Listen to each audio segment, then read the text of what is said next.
तुम्बाड़, एक खजाना जो लोगों को खा जाता है। तुम्बाड़ में ये सिर्फ बारिश नहीं होती, ये जैसे आसमान का कोई अंतहीन शोक है जो सदियों से टपक रहा है।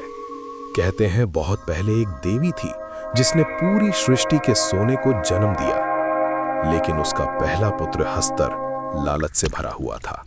उसने अपनी ही मां को निगलने की कोशिश की। देवताओं ने उसे मारा नहीं, क्योंकि मौत उसके लिए बहुत आसान सजा होती। उन्होंने उसे श्राप दिया, भुला दिए जाने का, अंधेरे में सड़ते रहने का, हमेशा हमेशा के लिए।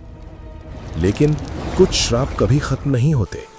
विनायक राव एक ऐसा इंसान जिसकी आंखों में डर नहीं, सिर्फ लालच है। वो आता है तुम्बाड़, उस हवेली में जहां दरवाजे अपने आप कराहते हैं और दीवारों से पानी नहीं, जैसे साया रिश्ता है।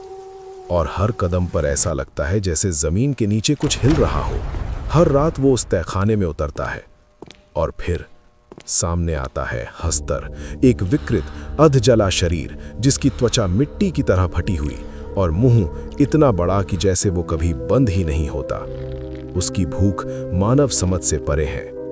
विनायक उसे रोटी देकर बहलाता है और उसके शरीर से सोना निकालता है बार बार। लेकिन एक रात वो महसूस करता है अंधेरा बदल गया है। हस्तर उसे देख नहीं रहा, वो उसका इंतजार कर रहा है, जैसे वो जानता हो कि आज शिकार कौन है।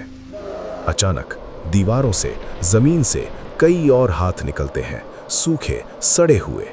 हर हाथ किसी और लालची इंसान का। वो सब जो सोने के पीछे आए थे, अब यहीं कैद है। विनायक भागने की कोशिश करता है, लेकिन अंधेरा अब उसे जाने नहीं देता, क्योंकि सच्चाई ये है, तुम्बाड़ का खजाना कभी किसी का नहीं होता। वो सिर्फ अपनी भूख बढ़ाता है और अंत में सोना नहीं, इंसान ही निगल लिया जाता है, क्योंकि असली शाप हस्तर नहीं, इंसान का लालच है। ऐसी और हॉरर मिस्ट्री के लिए फॉलो कर लो, वरना खो जाऊंगा।